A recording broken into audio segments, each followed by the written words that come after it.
আসসালামু আলাইকুম দর্শকবৃন্দু, আশা করি আপনারা সকলে ভালো আছেন। আমি জ্যোতিষ রাজ দেলোয়ার চিস্তি আজ আপনাদের সামনে উপস্থিত হলাম দর্শনের রহমত তাজমহল জেমস ওয়ার্ল্ড পক্ষ থেকে। আজকে আমার আলোচনার বিষয় হলো যারা দামি পাথর কিনতে পারেন না তাদের জন্য বিকল্প সাশ্রয় মূল্যে কি কি পাথর হতে পারে, এই বিষয় নিয়ে আজকে আমি আলোচনা করব। তা আমার সাথেই থাকবেন, আমার ভিডিও সম্পূর্ণ দেখবেন।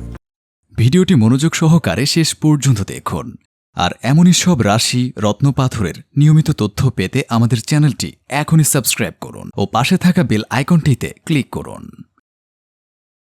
দামি রত্ন পাথরের বিকল্প হিসাবে যে সকল রত্ন পাথর ব্যবহৃত হয় সেগুলোকে জ্যামোলজির ভাষায় উপরত্ন বলা হয়।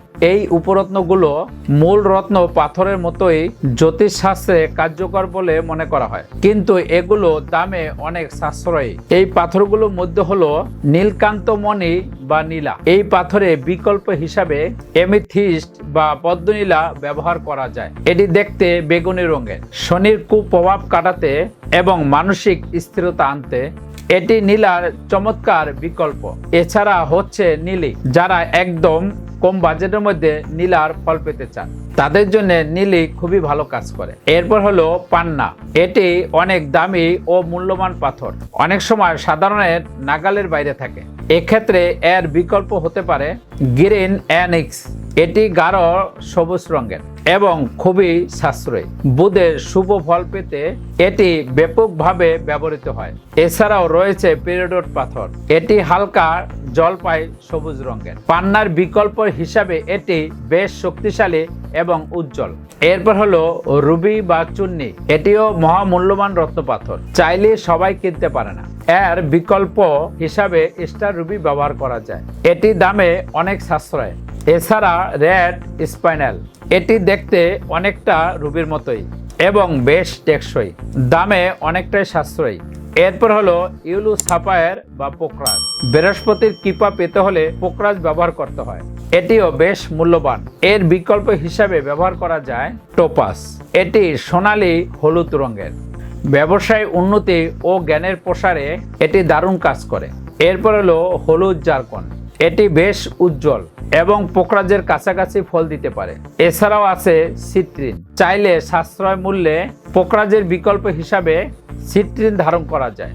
এরপর হলো হীরা। হীরা পৃথিবীর সবচেয়ে দামি রত্ন পাথরগুলোর মধ্যে একটি। এটি মহামূল্যবান হওয়ায় চাইলেই সবাই কিনতে পারে না। এর বিকল্প হিসাবে ব্যবহার করা যায় সাদা জারকন। শুক্রের গ্রহে শক্তি বাড়াতে এবং বিলাসিতা বা আভিজাত্য বজায় রাখতে এটি হীরার প্রথম পছন্দ। এছাড়াও বিকল্প হিসাবে ব্যবহার করা যায় ওপেল। দাম্পত্য সুখ এবং সৃজনশীল কাজে সাফল্যের জন্য হীরার বদলে ওপেল ব্যবহার করা যায়। এরপর হলো রক্তপ্রবাল। মঙ্গলের জন্য রক্তপ্রবাল ধারণ করা হয়। এর বিকল্প হিসাবে ব্যবহার করা যায় রেড জেসপার। এটি লাল রঙের একটি শক্তিশালী পাথর যা শারীরিক শক্তি ও সাহস বাড়াতে সাহায্য করে। এরপর হলো গার্নেট বা গোমেদ। এটি রাহুর জন্য ধারণ করা হয়। গোমেদের বিকল্প হিসাবে লাল গার্নেট ব্যবহার করা যায়। একে অনেকে রক্তমুখী পাথরও বলে। আত্মবিশ্বাস বাড়াতে এবং রাহুর অশুভ দৃষ্টি এড়াতে এটি গোমেদের বিকল্প হিসাবে ব্যবহার করা যায়।